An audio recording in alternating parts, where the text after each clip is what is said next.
우리 옆 사람과 한번 인사하겠습니다.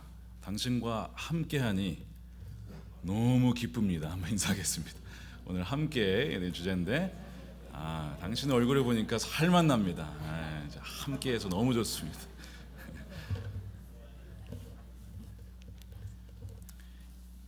그리스도가 이끄는 삶 시리즈의 우리 5번째가 되겠습니다. 우리의 연합 그리스도와 함께라는 제목으로 말씀을 나누겠습니다. 자, 전치사 8개를 통해서 그리스도를 설명하고 있는 시리즈를 저희가 맞이하고 있는데 5번째죠. 우리 지난 4번의 시간 동안 뭘 했는지 기억나십니까? 첫 번째, through Christ, 주님을 통하여서 오직 하나님께 갈 수 있다. 하나님께 가는 길은 오직 예수 그리스도 외에는 없다는 것이죠. 그 다음에 두 번째는 뭐죠? on Christ, 그리스도 위에 세워진 인생만이 영원히 무너지지 않고 지속되어지는 인생이 됩니다. 그 다음에 세 번째, in Christ, 주님께 포도나무이신 주님께 붙어있는 인생만이 영원한 생명을 얻게 됩니다. 우리 지난주 거는 under Christ, 주님의 그 왕되심과 그 권위 아래 살아갈 때에 우리의 모든 인생의 무거운 짐을 다 그분께 맡기고 주님의 짐은 가볍고 쉽기 때문에 그분과 함께 살아갈 수 있음을 말씀을 드렸습니다. 자, 오늘은요 with Christ입니다. 주님과 함께, 그리스도와 함께 살아간다는 것이 무엇일까? 자, 그리스도와 함께라는 말에는 3가지 종류의 함께가 있습니다. 첫 번째는 나는 그리스도와 함께 죽었고, 과거형이죠. 두 번째는 나는 그리스도와 함께 살고, 현재형입니다. 나는 그리스도와 함께 살게 될 것이다, 미래형이죠. 함께는 이 3가지 의미가, 요소가 담겨 있는데 오늘 그것을 간략하게 살펴보고자 합니다. 첫 번째는요, 과거형인 나는 그리스도와 함께 죽었다라는 뜻입니다. 골로새서 오늘 우리가 읽은 2장 20절에 보면 이렇게 되어 있습니다. 너희가 세상의 초등 학문에 대하여 그리스도와 함께 죽었거든, 이라고 되어 있어요. 너희가 죽었다라고 되어 있어요. 영어로 보니까 with Christ you died, 주님과 함께 너희가 죽었다라고 얘기를 합니다. 이게 무슨 말이냐? 우리가 왜 죽었어 도대체? 우리가 살아있는데. 그리스도와 함께 너는 죽었다. 성경은요 그리스도인을 가리켜서 죽은 자라고 얘기를 합니다. 누가 죽었냐면 내가 죽었는데 그 나는 예수님을 알기 전에, 믿기 전에 나입니다. 나는 그리스도를 통해서만 구원이 있음을 몰랐던 나입니다. 나는 모래밭 위에 무너질 그 타워를 세우던 나입니다. 그 나는 마른 가지처럼 포도나무에서 떨어져 나가서 곧 불살라질 그런 가지였던 나입니다. 그 나는 인생의 모든 무거운 짐을 내 어깨에 짊어지고 내가 어떻게든 이거를 살아보려고 힘들게 살아가던 그 나입니다. 그 나가 이제는 그 주님과 함께 죽었다라고 성경은 말씀합니다. 예수 그리스도가 나의 구원자여 주인이심을 믿는 순간 이제 더 이상 그런 나는 죽어서 없고 완전히 새로운 피조물이 된다는 것이죠. 고린도후서 5장 17절 말씀에 이렇게 되어 있는데 한번 읽어볼까요? 시작. 그런즉 누구든지 그리스도 안에 있으면 새로운 피조물이라 이전 것은 지나갔으니 보라 새 것이 되었도다. 그 이전 것은 이제는 죽은 거예요. 나의 옛날 그 모습, 예수님을 알기 전에 그 옛날 모습은 죽어서 이제는 더 이상 존재하지 않는다라는 것이죠. 그리스도 안에 새 생명을 받는 순간 새로 태어났기 때문에 그렇습니다. 예전의 모습들은 사라지고 새 사람이 되는 것이죠. 그래서 누군가가 그리스도를 정말 믿는다면 그 예수님을 믿기 전과 후는 완전히 달라져야 한다는 거예요. 여러분들이 만약에 초등학교 동창들, 국민학교 동창들을 만날 때 여러분 듣고 싶은 말씀이 아마 있을 겁니다. 어머, 하나도 안 변했어, 이런 얘기. 어쩜 이렇게 30년 전이랑 똑같아, 막 이런 그런 얘기 듣고 싶지 않으세요? 야, 하나도 안 늙었어, 너무 예뻐, 이런 얘기. 제가 오랜만에 한국에 갔더니 저에게 그런 얘기를 하시는 분이 계셨습니다. 목사님 10년 전과 하나도 안 바뀌셨어요. 저한테 막 그런 얘기를 하시는. 근데 제가 듣다가 약간 솔직히 좀 마음으로는 기분이 안 좋았습니다. 하나도 성숙하지 않았다는 얘기인가? 그런 의미는 아니었겠지만 이거 하나도 안 변했다는 얘기가 썩 이렇게 좋게 느껴지지는 않았습니다. 그러면 그렇다고 해서 이게 변했다, 긍정적인 변화가 있어야 되는데 부정적인 변화로 들으면 안 됩니다. 예를 들면 예전에 얘는 뭐 술을 하나도 못했는데 술이 많이 늘었어, 이런 식으로 변화되는 건 안 되는 것이죠. 그런 게 아니라 긍정적인 쪽으로 변화가 되어야 됩니다. 예전에 얘가 참 그렇지 않았는데 참 지금 뭔가 평안해 보이고 뭔가 좀 너그러워 보이고 뭔가 좀 더 사람들을 배려하는 자로 바뀌었네. 얘가 많이 바뀌었구나. 왜 바뀌었지? 이유를 묻게 되는 것이죠. 예수님을 만난 다음에 바뀌게 되었다는 것이죠. 사도 바울이 갈라디아서 2장 20절에 이렇게 고백합니다. 내가 그리스도와 함께, 역시 함께죠, 십자가에 못 박혔나니 그런즉 이제는 내가 사는 것이 아니요 오직 내 안에 그리스도께서 사시는 것이라. 사도 바울이 예수님을 믿기 전에, 만나기 전에 어떤 사람이었습니까? 그리스도인들을 잡아다가 감옥에 쳐넣고 심지어는 스데반을 죽음에까지 몰고 간 장본인이 바로 이 사도 바울이었습니다. 사울이었습니다.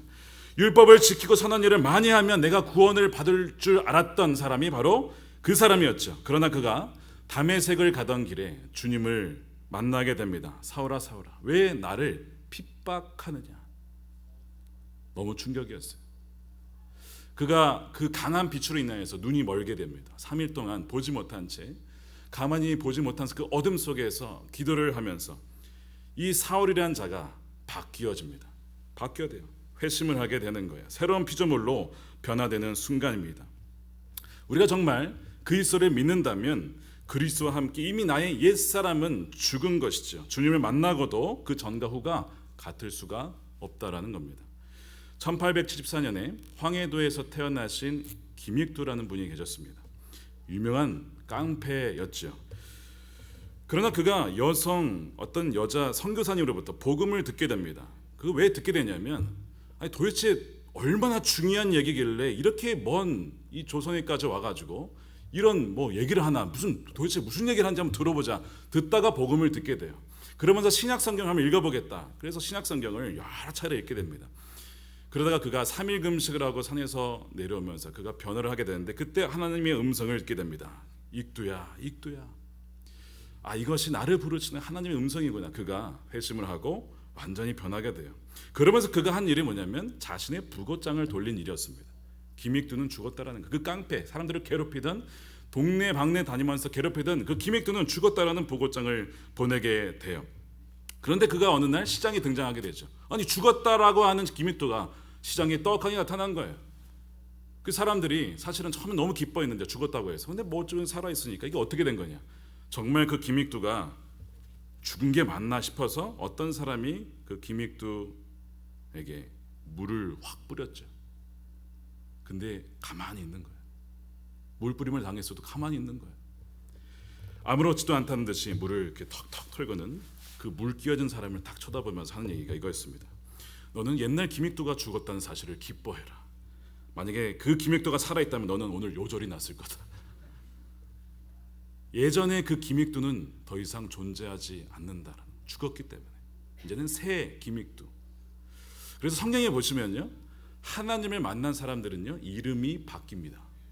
아브람에서 아브라함으로, 사레에서 사라로 바뀌죠. 사울에서 바울로 바뀌는 것입니다. 요한계시록에 보면 그들에게 새 이름이 있다라는 얘기가 있어요. 그러니까 새 이름, 새로운 정체성이 주어지는 거예요. 그것이 예수님 만난 사람의 특징입니다.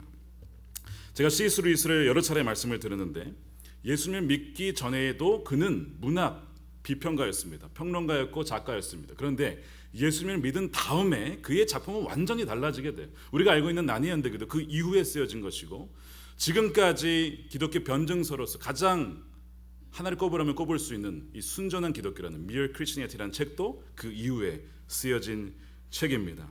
그는 작가로서 또한 그 전후가 완전히 다른 사람입니다. 그가 그 전에 믿고 있었던 그 무신론이라는 그 신앙을 완전히 이제 버리고 거기에 대해서 죽은 자가 된 것이죠. 골로새서 2장 20절에 이렇게 되어 있습니다. 너희가 세상의 초등학문에서 그리스도와 함께 죽었거든이라고 되어 있습니다. 여기서 말하는 이 초등학문은 초등학교 교육 그런 게 아니라 하나님을 배제한 이 세상의 기초적인 원리들을 말합니다. 세번역 성경에는 이것을 세상의 유치한 원리라고 번역을 했고, ESV 성경에는 elemental spirits라고 해서 이 세상에 존재하는 어떤 아주 그 천한 영들, 이렇게 번역할 수도 있겠습니다. 사람들은 저마다 여러분 세상을 살면서 나름대로의 기준이 있어요. 그리고 그것을 지키려고 참 노력을 합니다. 많은 것이 있는데 그 중에 하나를 예를 든다면 이런 것이 있습니다. 제가 한국에 살 때에 참 이사를 자주 했어요. 뭐 1년에 한 번, 뭐 2년에 한 번 이사를 자주 해야 했습니다. 이게 이제 사역자들이 자꾸 이제 바뀌면서 이 사택의 위치도 자꾸 바뀌는 거니까 자꾸 이사를 하게 되는 거예요. 그때마다 이삿짐 센터를 알아보면 이상하게 평일인데도 가격이 비싼 날이 있습니다. 이게 보통 주말에 이사를 하니까 주말이 비싸야 되는데 뭐 주말이 비쌀 때도 있지만 평일인데도 불구하고 비싼 날이 있어요. 왜 그런지 아십니까? 손 없는 날이에요. 그날은 손 없는 날입니다. 사람들이 다 그때 이사를 하는 거예요. 그 손 없는 날을 사람들이 골라서 이사를 하게 되는 거지. 손 없는 날이라는 것은 이 귀신들이 다 어디로 놀러 가가지고 활동을 안 한다는 것이죠. 그러니까 귀신들이 활동할 때 이사를 하면 문제가 발생, 뭐 사고 난다거나 뭐가 깨진다거나 그러니까 손 없는 날을 골라서 사람들이 이사를 하는 경향이 있는데 심지어 크리스천들 중에서도 웃으시는 분들은 다 경험이 있는 분들이에요. 크리스천 중에서도 야, 손 없는 날 이사해야 되지 않겠냐, 아무래도 뭔가 좀 찜찜하지 않니? 우리 교인 중에 뭐 그런 분이 하나도 없는 줄로 알지만 그런 경우가 굉장히 많이 있다라는 것이죠. 그래가지고 11월 달 이번에 2019년 11월 달에 손 없는 날이 언제인지 아십니까? 지난 금요일 토요일이었어요. 그래서 우리가 어제 공사한 거 아닙니까? 라고 하면 또 목사님이 또 왜 이러시나 또 하다 보니까 어제랑 그저께가 이 손 없는 날이었어요. 마침. 근데 이제 그것 때문에 저희가 날을 정한 건 아니고 우리 김경미 목사님께서 되시는 날이 그 날이었기 때문에 했는데 손이 없지 않고 얼마나 손이 많았는지 몰라요 어제. 이런 농담하지 말라 그랬는데 아내가 참 얼마나 많이 사람들 와가지고 손을 보태줬는지. 야, 제가 말씀드렸잖아요. 지난 여기 7년간 있으면서 이렇게 손이 많이 와서 도와주신 경우 처음이에요. 제가 와, 공사가 정말 하루 만에 할 수 없는 일들을 착착착 해냈습니다. 근데 이것을 믿는 사람들이 여전히 있어요. 예수님을 믿었음에도 불구하고 여전히 그런 세상의 초등학문에 매여서 야, 손 없는 날이 언제야? 체크하고 뭔가 이렇게 미신적인 것들 있잖아요. 물론 성경은요, 귀신이 있다고 얘기합니다. 사단의 마귀들, 그 졸개들이 있어서 공격을 합니다. 그러나 뭐 있는 날 없는 날이 따로 있는 것이 아니라 항상 그런데 예수님을 믿는 사람들은 두려워할 필요가 없죠. 예수님의 권세가 이미 그 귀신의 사단의 권세를 꺾었기 때문에 두려워할 필요가 없는 거예요. 근데 거기에 매여서 여전히 그 세상의 규례에 매여서 살아가는 이들에게 너희가 이미 거기에서 죽었는데 그것을 믿던 옛사람은 죽었는데 아직도 거기에 매여 있느냐라고 지금 골로새 교인들에게 사도 바울이 책망을 하는 것입니다. 그래서 우리가 만약에 여러분들 중에 여전히 내가 운세를 쳐보고 점을 쳐보고 손 없는 날을 골라서 이사를 한다거나 그런 분들이 있다면 여러분 우리가 회개해야 됩니다. 하나님, 제가 예전에는 그런 모습이 있었지만 이제는 더 이상 그런 나는 이미 죽었습니다. 이제는 회개하고 돌아서야 됩니다. 죽은 걸로 끝인가? 그렇지 않습니다. 두 번째 중요한 부분이 현재형입니다. 내가 그리스도와 함께 사는 것입니다. 골로새 3장 1절에 보시면 이렇게 되어 있습니다. 그러므로 너희가 그리스도와 함께 다시 살리심을 받았으면 위의 것을 찾으라. 거기는 그리스도께서 하나님 우편에 앉아 계시니라. 그리스도와 함께 다시 살게 되었다는 것입니다. 그러니까 죽은 것만이 아니고 그 옛사람은 죽었고 이제는 그리스도와 함께 살아간다는 것이죠. 그래서 우리는 이 땅을 살면서 그리스도와 함께 동행합니다. 마가복음 3장 14절에 예수님께서 제자들을 부르시는데 그들을 사도라고 부르시고 부르시는 그 이유를 이렇게 얘기를 합니다. 이에 12를 세우셨으니 첫 번째 이유가 이는 자기와 함께 있게 하시고 자기와 함께 있게 하시기 위해서 또한 보내셔서 전도를 하기 위해서 그들을 부르셨다는 겁니다. 그리스도와 함께 항상 살 수 있도록 하기 위해서 부르셨다는 거예요. 그리스도인은요, 그리스도와 함께 살아가는 사람입니다. 여러분들이 만약에 내가 그리스도인인데 주님이 나와 함께 계심을 믿지 못한다고 한다면 뭔가 지금 문제가 있는 거예요. 물론 예수님은 우리 눈에 보이지 않습니다. 그분은 부활하셔서 어디에 앉아 계시다고 그랬죠? 지금 1절에 하나님의 우편에 부활하신 몸으로 앉아 계시죠. 그러나 예수님께서 하신 말씀이 뭐냐면 내가 너희를 고와 같이 버려두지 않냐고 너와 항상 함께 할 것이다 라고 하시면서 보내주신 분이 그리스도의 영이신 성령이라고 하는 홀리 스피릿입니다. 그 홀리 스피릿이 우리 안에 내주하심으로 영원히 떠나지 않냐고 우리와 함께 항상 하신다는 거예요. 그래서 세상 끝날까지 너희와 항상 함께 하리라라는 약속을 마태복음 28장에 제자들에게 말씀하셨죠.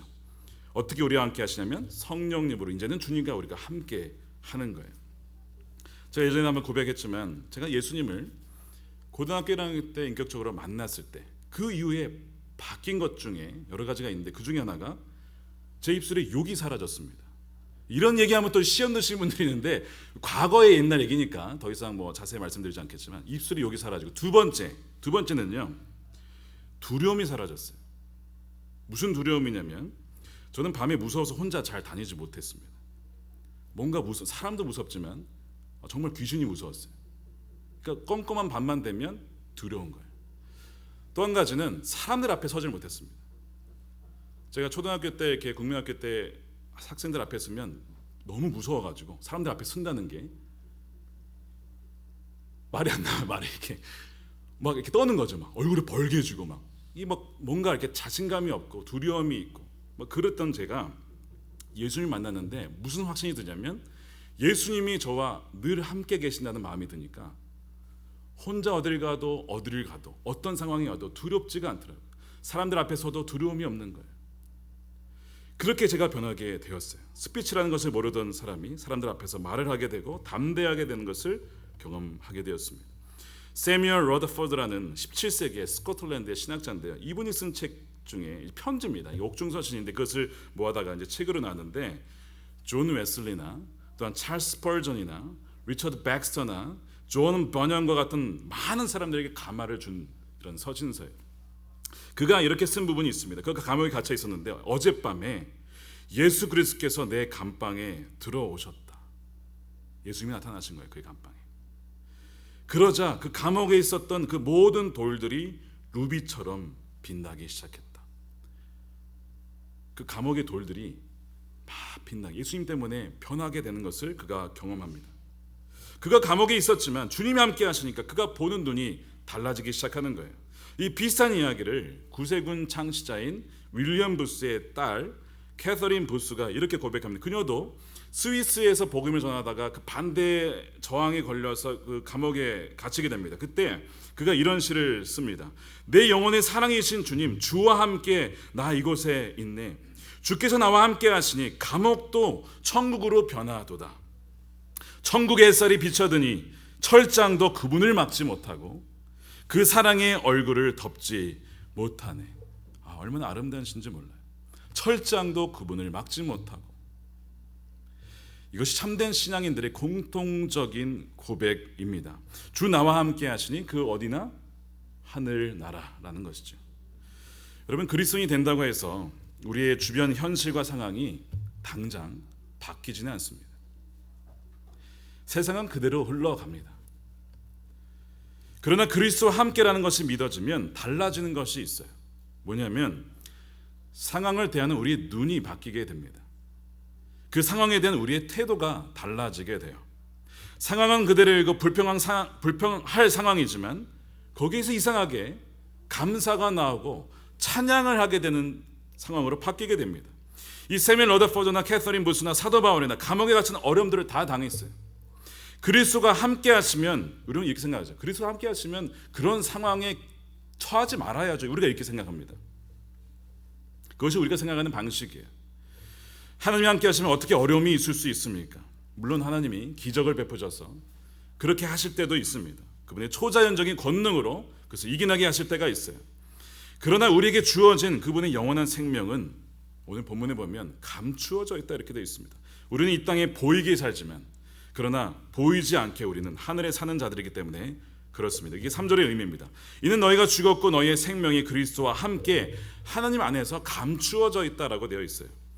그리스도인들이 이 땅에 살아가면서 많은 멸시와 핍박과 어려움을 당합니다. 심지어 이 세상에서 패배를 당한 듯한 그런 상황들을 참 많이 맞이할 때가 있어요.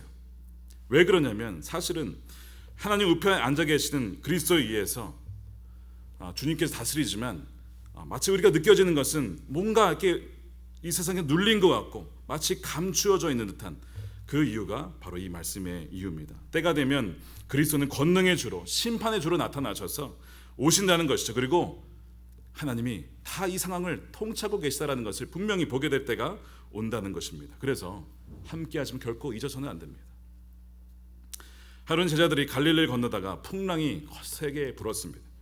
거친 풍랑 때문에 제자들이 너무나 무서워서 두려워 떨게 되었어요. 그 풍랑은 실세입니다. 그들을 죽이고자 그들이 죽을 수도 있는 그런 상황이었어요. 위기였습니다. 근데 풍랑이 문제가 아니라, 그 본문은 무슨 얘기를 하냐면 풍랑이 문제가 아니라 진짜 위기는 뭐였다는 겁니까? 그 풍랑 가운데 그들 옆에 계시던 예수님이 계셨는데 그들이 그 예수님의 함께 하심을 믿지 못했다는 거예요. 함께 하신 예수님을 믿지 못하고 그들은 풍랑만을 주목했다라는 것이죠. 예수님이 일어났습니다. 그 다음에 폭풍을 향하여서 잠잠하라 고요하라, 잠잠해졌어요. 그때 예수님이 하신 말씀이 너희가 어찌 이렇게 믿음이 없느냐라고 얘기하는 거예요. 그럼 무슨 믿음이 없는 걸까요? 그 풍랑 가운데 내가 너희와 함께 있다라는 그 믿음이 왜 너희는 없느냐라고 주님이 책망을 하신 겁니다. 지금 여러분들에게 일어나고 있는 그 풍랑은 무엇입니까? 직장의 문제, 해고가 되거나 수입이 없거나 사업이 잘 안 된다거나 관계의 문제라든가 진로를 어디로 가야 될지 막혀서 앞이 보이지 않을 때 많은 풍랑들이 있죠. 삶의 문제들이 얼마나 많은지 모릅니다. 그런데 주님 뭐라고 하시냐면 그게 진짜 문제가 아니고 진짜 문제는 그 가운데 우리와 함께 하시는 나를 너희가 보지 못하는 것이 가장 큰 문제라고 주님은 말씀합니다. 감추어져서 마치 주님이 안 계신 것처럼 보일 때가 있어요. 그런데 뭐라고요? 주님은 그 하나님의 우편에 앉아 계셔서 분명히 이 모든 상황을 통치하시고 너를 잊지 않고 있다라는 것입니다. 그리고 성령을 우리와 함께 하신다는 것이죠. 고와 같이 너희를 버려두지 않고 너희와 항상 함께 할 것이다. 여러분 이 약속을 꼭 붙잡으시기 바랍니다. 여러분 두려움이 있으신 분들, 근심하신 분들, 폭풍 가운데 우리와 함께 하신 주님을 보는 그 눈이 열려지기를 축원합니다. 마지막은요, 미래형입니다. 그리스도와 함께 살게 되는 것입니다. 골로새서 3장 4절에 이렇게 되어 있습니다. 함께 읽겠습니다. 우리 생명이신 그리스도께서 나타나실 그때에, 먼 미래입니다. 너희도 그와 함께 영광 중에 나타나리라. 그 미래의 일인데 이것이 먼 미래일 수도 있고 당장 내일일 수도 있어요. 어쨌든 그 미래에 주께서 다시 나타나실 때에 너희도 그와 함께 영광 중에 그분을 맞이하며 그분과 함께 있게 될 것이라는 약속입니다. 여러분들 주님이 다시 오시면 그분의 영광에 여러분들이 참여하시리라는 믿음이 있으십니까? 참 수고 많았다. 내 자녀야, 내 충성스러운 종, 참 너무 수고 많았다. 이 잔치에 너와 함께 참여하자. 이 잔치에 참여해라 라고 하는 그 확신 여러분 있으십니까? 그리스도인이라면 내가 주님과 함께 죽었음을 믿고 또한 현재 주님과 함께 살아감을 믿고 동시에 그 미래에 그 천국 잔치에 나도 그 자리에 있게 될 것이라는 믿음이 있어야 됩니다. 그 자가 그리스도인이에요. 요한복음 14장에 보면 예수님께서 이런 얘기를 하셨습니다. 내가 이제 너희를 위해서 천국에 거처할 너희들이 머물 곳을 내가 예비하러 간다. 그리고 내가 다시 오게 될 때에 나 있는 곳에 너희도 있게 할 것이다. 다시 온다는 것은 제 이름을 말씀하십니다. 다시 오면 너희들이 있게 될 것이야. 너와 함께 있게 될 것이야. 이런 말씀을 하시죠. 자, 예수님께서 친히 우리를 위해서 머물 곳을 마련하신다라는 것입니다. 여러분들은 그 나라에 거할 공간이 있으십니까? 거할 집이 있으십니까? 그거를 믿으십니까? 확신하십니까? 지난 남성교회 성경 공부할 때에 한 2시간 반을 말씀을 나누며 토론도 하며 여러 가지를 나누었어요. 근데 이런 고백들을 하시더군요. 자신이 성경에서 가장 부러워하는 성경 인물이 있다는 겁니다. 그래서 저는 다윗인가 아니면 모세나 뭐 바울이나 뭐 이런 사람인 줄 알았어요. 누군지 아십니까?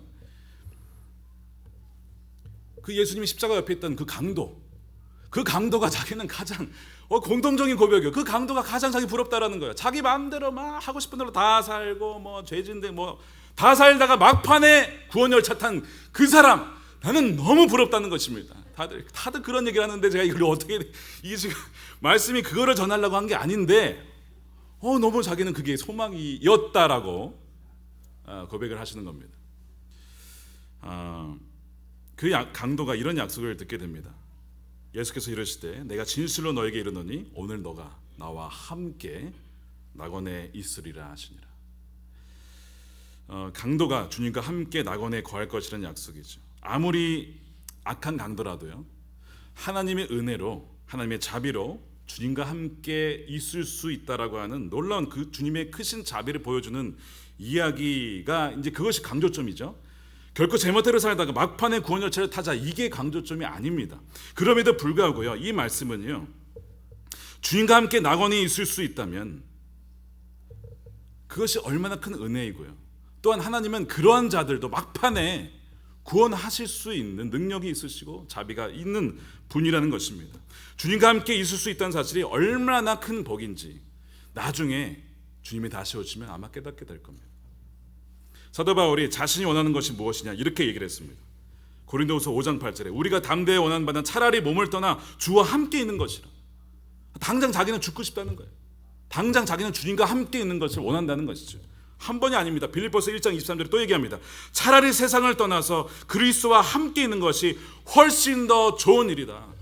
그가 얼마나 그것을 사모했는지, 주님과 함께 거하게 된 일을 너무 사모했어요. 그러나 그가 머물게 된 이유는 아직도 남아있는 구원받지 못한 사람들과 아직도 영적으로 어린 아이들 때문에 내가 너희들을 위해서 내가 남아있는 것이 좋다. 근데 그의 바람은 당장 그냥 주님과 함께 그 나라에 거하는 것이 그의 소망이었습니다. 여러분들에게 이러한 소망이 있으십니까? 나도 당장 주님과 함께 있고 싶다. 천국에 대한 비유 중에 그 보화를 발견한 사람, 그렇죠? 땅에 어떤 보화가 잔뜩 있는 거예요. 이게 웬 땅이냐? 자신의 전 재산을 다 팔고 올인해서 그 땅을 사죠. 너무 기뻐하는 거예요. 그 보화를 발견한 사람 어느 정도 기뻐했습니까? 자신의 재산을 다 팔아서 살 정도로. 여러분, 그리스도인은요, 그 천국에 대한 소망이 이 정도로 있는 사람이에요. 당장 그 나라가 사모가 되어지고 당장 주님과 함께 있는 것이 너무 사모가 되는 사람이 그리스도인입니다. 여러분들 한번 점검해 보셔야 돼요. 여러분들에게도 그런 기쁨과 그런 소망이 있으십니까? 여러분들에게 이런 눈이 열리기를 축복합니다. 진정한 그리스도인은 옛사람이 죽었고 과거형입니다. 새 사람에 대해서 주님과 함께 살고 현재형입니다. 그 다음에 주님과 함께 영원히 거하게 될 믿음이 있는 사람입니다. 주님과 함께 함에 있어서 이 과거, 현재, 미래는 어느 것도 빠져서는 안 돼. 이 세 가지가 다 있는 거예요. 혹시 나는 주님과 함께 하지 못하는 것 같아. 나는 주님과 함께 미래에도 같이 있을 것 같지가 않아. 난 도무지 죽은 것 같지가 않아. 이런 생각하시는 분이 계실 거예요. 혹은 어떤 사람을 생각하시면서 그 사람은 주님과 함께 하지 못할 것 같아 라고 생각이 드는 분 계시죠? 그런 분들이 계시다면 한 이야기를 들려드리고 마치려고 합니다. 2017년에 워싱턴 정계에서 가장 영향력이 있는 50명 중에 뽑힌 러셀 무어라는 목사님이 계십니다. 이분이 평생 설교자로 살면서 자기가 또한 들었던 수많은 설교가 있지만 결코 자기가 잊을 수 없는 설교가 있다면 하나가 있는데, 한 웨일즈 출신의 목사님이 하신 설교입니다. 그 본문이 십자가상의 강도였어요. 그분이 예수님과 함께 못 박혔던 그 회개한 강도에 대한 누가의 설명을 가리키면서 그 웨일즈 목사님이 말씀을 이렇게 전하셨습니다. 좀 특이해요. 한번 들어보세요. 그 십자가 예수님 옆에서 죽어가던 그 강도의 가족이 있었다면, 그 가족이 또한 하나님을 경외하는 사람들이었다면 아마도 그들은 이 강도가 그 가족, 자신의 가족이죠, 그가 지옥에 갔다라고 생각했을 겁니다. 그건 당연한 얘기 아닙니까? 어떻게 자신의 가족이긴 하지만 하나님을 모르고 평생 죄짓다가 마음대로 살다가 죽었으니까 이 사람 분명 지옥 갔을 거야, 이렇게 심지어 가족이라도 그렇게 생각을 했을 거라는 것이죠. 로마의 이 십자가형은 모든 인생의 최악의 종착지였고, 이것은 인생 사실은 가장 아주 혐오스러운 사람이 받는 형벌이거든요. 그러니까 그 형벌을 받았으니 당연히 지옥 갔을 거라고 생각을 했을 거라는 겁니다. 그런데 그 목사님이 그 다음을 이렇게 이어갑니다. 만약 그런 믿음을 가지고 있었다면 나중에 그 가족들이 죽은 다음에 천국에서 하나님의 존존에서 깨어났을 때 하나님의 영원한 그 은혜의 빛 안에 거할 것이라고는 전혀 생각하지 못했던 그 강도를 보고는 필시 충격을 받았을 겁니다 라는 거예요. 이것이 그 목사님에게 좀 많은 충격을 줬던 것 같아요. 왜냐하면 본인은 나름 이렇게 보수적인 신앙 가정에 살았기 때문에 누군가가 하나님으로부터 좀 벗어났다, 하나님의 자비에서 벗어났다라면 저 사람은 이제 가능성이 없구나, 약간 이렇게 율법적으로 이렇게 판단하며 살았던 것 같아요. 그러던 터에 하나님이 자비에서 너무 멀리 떠났다라고 생각하는 그 사람들을 거의 포기하고 있었는데, 그 설교가 이 목사님께 주신 메시지 뭐냐면 하나님의 자비가 어떠한 것인가를 일깨워 줬다는 겁니다. 주님과 함께함은 말로 형용할 수 없는 자비고요, 은혜입니다. 그런데 그 은혜를 누리지 못한 사람들 보면 여러분들 마음이 어떠십니까? 참 애통하고 또한 마음이 좀 무너지고 찢어지죠. 그들을 위해서 애통하지 않을 수가 없어요. 근데 나중에 가다 보면요, 너무 이렇게 멀리 가다 보면 나중에 눈물도 잘 안 나옵니다. 무슨 생각이 드냐면 저 사람은 가능성이 없나 봐. 저 사람 하나님이 버리셨나 봐.